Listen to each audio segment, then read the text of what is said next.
Volviendo al tema que tú me estás comenzando, me mencionaste, es sobre la influenza. Eso demuestra una vez más, llevamos muchos años vacunándonos contra la influenza y yo me acuerdo de cuando empezó la A1H1, que fue la primera vacuna, y después todos los años teníamos que ponernos la próxima vacuna, que es un refuerzo, porque igual que está pasando con el COVID, que se están haciendo ¿cuál es la palabra? Resistente. ¿Perdón? Cepas resistentes. Cepas resistentes como con el Delta, eso mismo sucede con lo de la influenza. Y ya comenzó, pues entonces, como tú comentaste, Brenda, la vacunación masiva de la influenza. Nosotros en Farmacias Maricel, además de estar vacunando para la del COVID, estamos vacunando también para influenza, para neumococo, para culebrilla y la de tétano. Cuando el paciente llama, nosotros lo orientamos, le explicamos qué planes médicos en este momento le están aprobando la vacuna. Algunas vacunas, como es la de culebrilla, necesitan una receta médica, los otros no necesitan receta médica. Así que el paciente decide que se quiere vacunar, verificamos, por ejemplo, en el caso de la de neumococo, que son dos, la 13 y la 23, podemos buscar en la información en el Departamento de Salud para si el paciente recuerda que se vacunó en algún momento de neumococo y no sabe cuál de las vacunas se puso, nosotros podemos verificar y entonces de esa forma determinar cuál es la próxima vacuna que le corresponde. Así que ustedes tienen acceso a esa información también para poder ayudar al paciente, ¿no? Eso es correcto. Y perdón, no es que quería si la doctora quiere añadir algo, porque yo quiero hacer este programa como un conversatorio, ya que pues queremos ser lo más sencillo y accesible para el pueblo, para que ellos nos entiendan y que si no se queden con dudas. Raquel, ¿usted quiere abundar algo adicional a lo que ha dicho la licenciada Maricel Menchaca? Sí, quisiera quizás enfatizar y recordar la vacuna de la influenza se administra todos los años, ¿verdad? Que si el paciente se administró la vacuna en el 2020, ya entonces en el 2021 tendría que volver a administrarse la vacuna. Enfatizando de que quizás me la puse en noviembre, pero esa que te pusiste en noviembre del 2020, ¿verdad? No es la cepa del 2021, así que como quieras te podrías vacunar con la nueva cepa de 2021, porque es una vacuna anual de todos los años. ¿La vacuna del COVID es similar a la vacuna de la influenza? Me gustaría que ustedes pudiesen quizás ofrecernos alguna información sobre esto si conocen ese detalle. Doctora. Ok. Las vacunas contra el COVID, y toda información la voy a decir como parte explicativa de lo que vamos a estar hablando hoy. Las vacunas contra el COVID constantemente están siendo sometidas a evaluaciones exhaustivas, por lo que la información que nosotros podamos discutir durante el día de hoy va a estar conforme a la última autorización y recomendación del Centro para Control de Enfermedades, por sus siglas en inglés CDC, del Comité Asesor de Prácticas de Inmunización, el ACIP, y la Administración de Alimentos y Drogas, ¿verdad? FDA. Con respecto a la pregunta, la vacuna del COVID es diferente, ¿verdad?, a lo que sería la vacuna de la influenza en este momento, debido a que la vacuna del COVID requiere una serie primaria de 2 dosis o de 3 dosis en algunos casos especiales, ¿verdad?, de pacientes inmunocomprometidos. Y en este momento, lo que sabemos es que vamos a requerir un booster o una vacuna de refuerzo en 6 meses. Hasta ahora, esta es la información que tenemos disponible. Pero como bien estableció la licenciada al principio, todo esto es cambiante. La información más certera y más precisa es la que le estamos brindando en este momento. con relación a las mujeres embarazadas que están en alguna etapa de su embarazo, ¿deben recibir la vacuna de la influenza? Están indicadas la vacuna, si hablamos de la del COVID, y entonces la de influenza, el médico determinará si está recomendada en qué etapa precisa él desea, ¿verdad?, que se administre. Ahí, pues, con respecto a que se están vacunando también por COVID. Muy bien. ¿Y a qué edad deben vacunarse las personas contra la influenza? ¿Cuál es la edad recomendable para recibir esta vacuna anualmente? Tenemos recomendaciones para niños, ¿verdad? Obviamente, niños se vacunan contra la influenza, los adultos también, envejecientes también. La parte de los niños, hay una autorización para las farmacias en particular, de una edad en específica.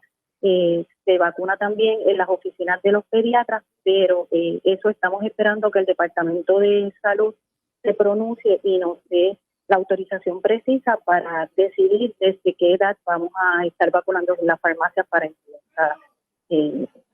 Para influenza en este momento. A diferencia de otras vacunas que se le administran a los niños, la vacuna de la influenza no es obligatoria, ¿verdad? No es obligatoria, pero es muy, muy recomendada. Es muy recomendada.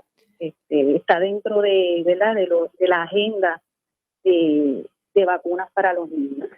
Es muy recomendada porque, de hecho, cuando comenzó la discusión sobre la vacuna del COVID-19, en algún momento dado se señaló que ya las oficinas de epidemiología del Departamento de Salud no explicaban ni exponían la cantidad de personas que se estaban contagiando en el país o que estaban convaleciendo en hospitales o hasta que fallecían de influenza. Pueden morir personas con influenza. Eso es correcto, y gracias por traer a la discusión ese punto, ¿verdad? Porque es bien importante que estemos claros. COVID está aquí, llegó y puede causar muerte, pero influenza ha estado con nosotros y siempre ella ya ha mutado en varias ocasiones y sí nos puede, las personas puede causar la muerte. Así que es una vacuna que necesitamos tener como pensamiento de que la necesitamos, porque es importante para cuidarnos nosotros y cuidar ¿verdad?, a los que nos rodean. Es importante la vacunación contra influenza porque la influenza puede causar la muerte. Y la influenza es un virus de temporada, ¿verdad? Que se mantiene, que convive con nosotros, se mantiene con nosotros durante esta época de los días de lluvia, de bastante frío, y es muy contagiosa. Es muy contagiosa, ¿verdad? Por eso es que entonces se recomienda, obviamente, la vacunación como el arma más poderosa en contra de este virus. Precisamente estamos entrando a la temporada más fuerte, ¿verdad?, de lo que es la influenza, que corre básicamente de octubre a mayo, pero los meses más fuertes que se han visto, ¿verdad?, a través de las estadísticas del Departamento de Salud en Puerto Rico, es diciembre, enero, febrero y hasta mayo corre, pero los más fuertes, diciembre, por ser los más fríos, diciembre, enero, febrero y marzo. Son los picos mayores, ¿verdad?, de esta condición, y son los meses donde se han visto la mayor mortalidad. Así que estamos entrando a una época donde nos tenemos de cuidar, no bajar la guardia de ninguna de las enfermedades que nos están rodeando, y influenza pues entra en su pico mayor. Sobre todo porque tiene similitudes, ¿verdad?, con el virus del COVID-19. Eso es correcto. Y no podemos perder de perspectiva que una persona que se infecte con el virus del COVID puede estar coinfectada con el virus de la influenza Así que imagínese la complicación que tendríamos en estos casos. O sea que podría tener COVID y también influenza, y eso lo pondría a ese paciente en una condición mucho más complicada. Eso es correcto. Sería quería añadir bien complicado. Licenciada. Quería añadir a la información tan interesante que está proveyendo la doctora, que se puede poner la vacuna del COVID y la de influenza a la misma vez. Eso es importante, que el paciente que decida, ok, me falta el refuerzo de COVID, pues quiero ir de una vez me pongo la de influenza. Excelente, tengo que ir a la pausa. Cuando regresemos de la pausa me gustaría repasar con ustedes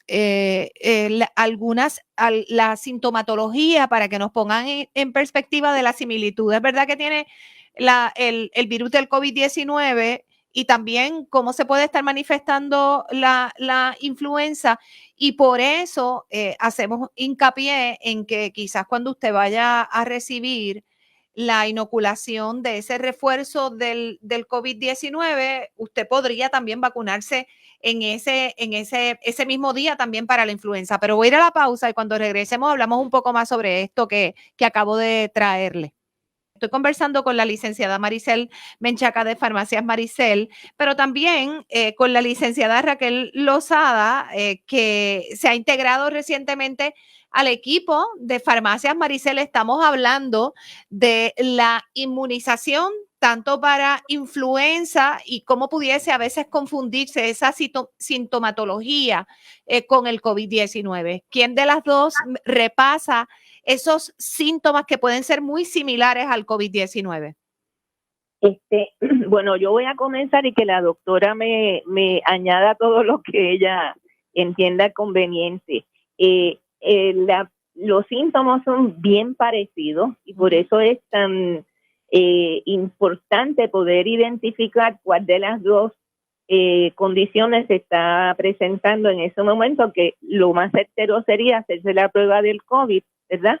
Y ahí pues salimos de la duda. Pero mira, ambas dan fiebre, ambas dan tos, ambas dan dificultad al respirar, fatiga, dolor de garganta, mucosidad nasal, dolor en todo el cuerpo, dolor de cabeza, vómitos y diarrea. En cambio, en la parte del COVID hay algo que es bien diferente, y es que se pierde el sentido del sabor o del olfato. Ya ahí como que hay veces que la gente decía, ay, fíjate, dejé de tener gusto, o ya no huelo igual. Ahí ya eso es como que un síntoma especial de que puede ser COVID. Pero lo más importante, como dije al principio, es que tan pronto empieza a sufrir uno de estos síntomas, que vaya a su médico para que le hagan su prueba y así hacer el tratamiento que le convenga para la condición apropiada. Licenciada Raquel, ¿quiere añadir algo adicional? ¿Verdad? Los síntomas, como estableció la licenciada, básicamente podríamos decir que uno es el espejo del otro, son básicamente los mismos: la fiebre, la tos, la dificultad respiratoria, la fatiga, el dolor, dolor en el cuerpo, el dolor de cabeza, náuseas y vómitos. Sí, COVID trae la diferencia de la pérdida del sabor y el olfato, y obviamente si el paciente no recibe el tratamiento adecuado, pues vemos un deterioro a nivel respiratorio con el COVID-19, ¿verdad?, que puede llevar a este paciente a la intubación. Así que caería en un paciente que ya está en un momento crítico de la enfermedad. Influenza también lo puede llevar a intubación, ¿verdad? Así que, pues básicamente lo importante es que una vez la persona tenga alguno de estos síntomas, se dirija inmediatamente a su médico para entonces tomar la determinación de hacerle las pruebas correspondientes y decidir cuál es el mejor tratamiento. Como usted señaló, licenciada Raquel, también la influenza puede llevar a la intubación. Eso es correcto. Y ya al principio de nuestra conversación señalamos que sí pueden morir personas a consecuencia de la influenza, y por esta similitud que hay en la sintomatología, salvo que me mencionan ustedes, que tiene que ver con el olfato y el gusto, pues ahí se establecen las diferencias, pero la recomendación que también nos señala la licenciada Maricel Menchaca es que debemos inmediatamente comencemos a sentirnos indispuestos, debemos de inmediato pues acudir a un médico para que nos dé la orden para hacernos los laboratorios, de manera que podamos descartar o una o la otra. Las pruebas diagnósticas que tengan conocimiento ustedes de influenza y COVID son similares. Bueno, no es exactamente la misma prueba, ¿verdad? Porque se utiliza diferentes maneras para establecer cuál de las dos es. Sin embargo, sabemos que la de influenza se hace de manera nasal y la del COVID también. La manera en que se hace es igual, pero se utilizan unos reactivos diferentes para determinar si es una o la otra. Muy bien. ¿Cómo anteriormente, pues las vacunaciones únicamente las realizaban los médicos, y desde hace algún tiempo los farmacéuticos se han convertido también en inmunizadores? En su experiencia, la experiencia de ambas, y sobre todo para ayudar a erradicar la pandemia, que cuando utilizamos ese término pandemia tenemos que entender que esto a nivel del mundo se ha propagado precisamente este virus.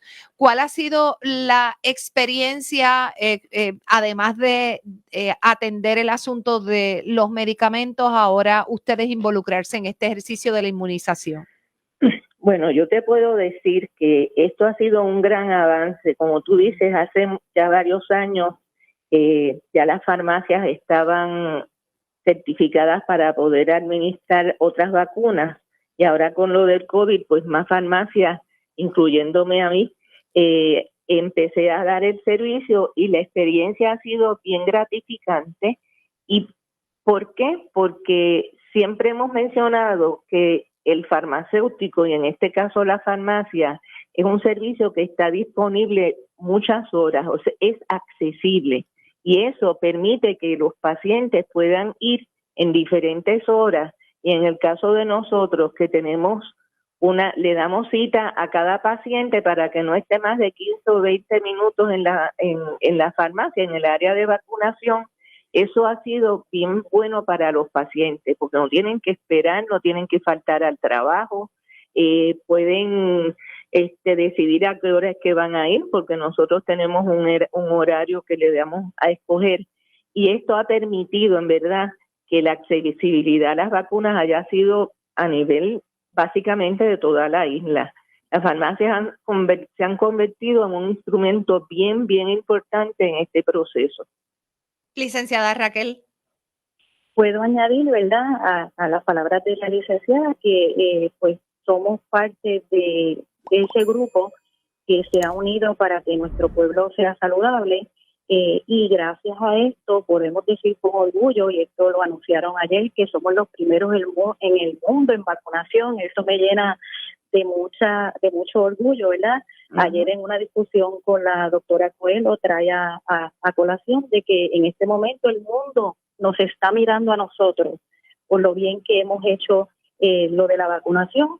Esto no quiere decir que vamos a bajar la guardia, sino que vamos a seguir, ¿verdad?, trabajando en este particular de inoculación, y nosotros en la farmacia nos sentimos muy orgullosos de ser parte de este equipo que ha logrado que Puerto Rico esté en la mira mundial.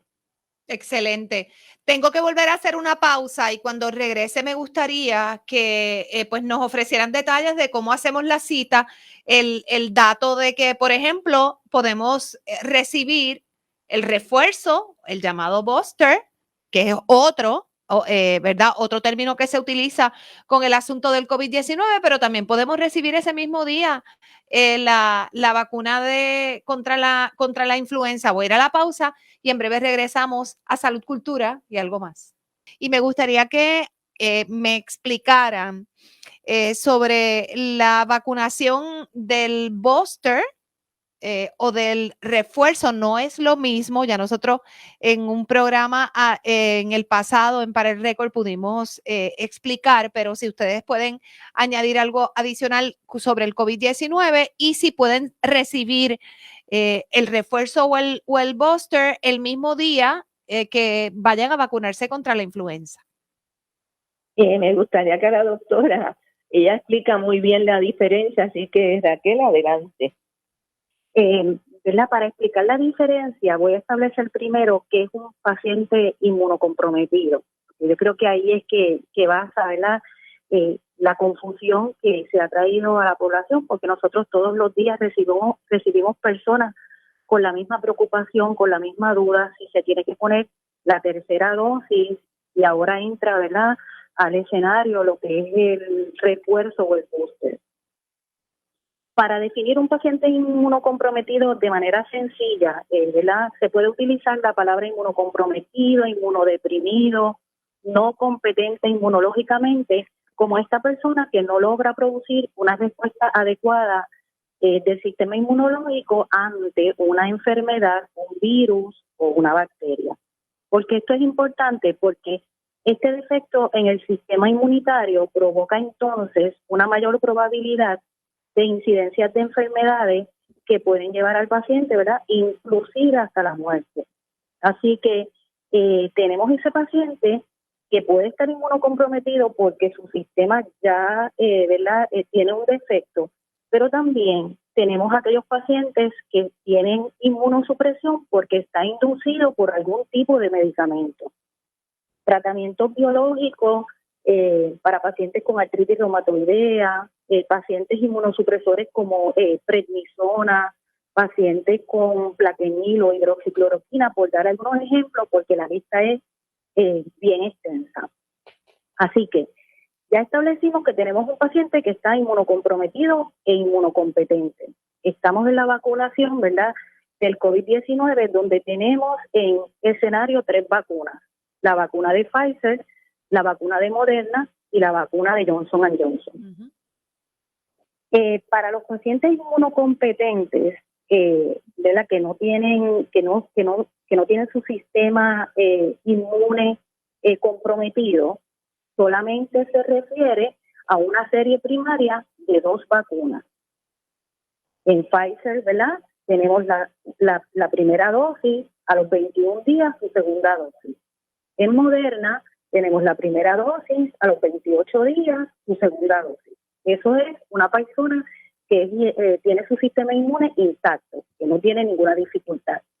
En aquellos pacientes que tienen que están inmunocomprometidos, ¿verdad?, tanto porque pues su cuerpo no actúa de manera activa contra estos virus, bacterias o enfermedades, o porque está inducido por algún tipo de medicamento, el CDC, el FDA y el ACIP, que dijimos que era el Comité Asesor sobre Prácticas de Inmunización, ha recomendado en este tipo de pacientes una tercera dosis.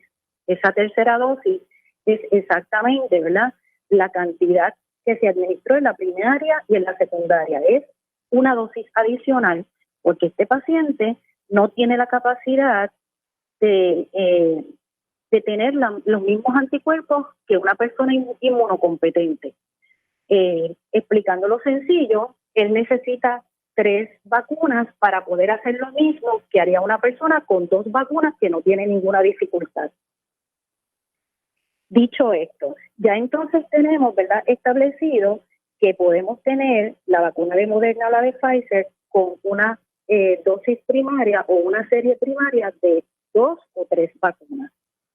¿Cuál es la recomendación que el CDC aprobó el 21 de octubre, ¿verdad?, que esto lo tenemos reciente, y que el Departamento de Salud de Puerto Rico nos autorizó en el día de ayer a poner una dosis de refuerzo? No es lo mismo una dosis de refuerzo que la dosis, ¿verdad?, que la tercera dosis, porque la tercera dosis es para inmunocomprometidos y la podemos administrar según la serie. Esto puede ser, ¿verdad?, hasta 21, 28 días después de la última dosis. La dosis de refuerzo, la coalición científica especificó que iba a ser era para tanto Pfizer, para Moderna, como para Johnson Johnson. Y aquí queremos quizás enfatizar, y voy a empezar con la de Johnson Johnson, porque se vio que la pérdida de anticuerpos con la vacuna de Johnson Johnson comienza desde los 2 meses. ¿Y por qué hago la énfasis? Porque nosotros comenzamos a vacunar en diciembre, enero, las primeras personas que se vacunaron, y los que se vacunaron con Johnson Johnson, que pertenecen al grupo que necesita el refuerzo, pues ya han pasado esos 2 meses, así que tenemos que tener eso en mente, porque ya necesitamos ese refuerzo. El refuerzo para la vacuna de Pfizer y para la vacuna de Moderna está indicado para los pacientes 6 meses después de la segunda dosis. ¿Y quiénes son esas personas que tienen que administrarse este refuerzo? Personas mayores de 65 años, personas de 18 años hasta 64 años que tengan alguna condición crónica, que estén en alto riesgo, tanto por el lugar donde viven, o personas que estén en alto riesgo por su exposición laboral. Si hablamos de estas condiciones crónicas, pues estas condiciones crónicas prácticamente incluyen nuestra población, porque incluye la diabetes, incluye el asma, incluye pacientes con alguna enfermedad cerebrovascular, pacientes que tienen alguna condición crónica renal, COPD, enfermedades del hígado, alguna condición cardíaca, algún desorden mental, obesidad, que tengan, ¿verdad?, una obesidad mayor de 30 en el PMI, que es lo que define la obesidad, y personas fumadoras.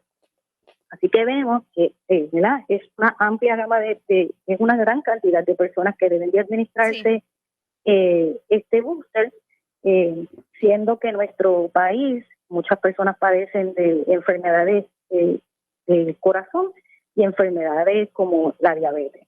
Muy bien. Entonces. Y la recomendación, como dijimos, va a ser 6 meses después de administrada esa segunda dosis, ¿verdad?, en aquellas pacientes inmunocompetentes, 6 meses después de la última dosis que se puso el paciente.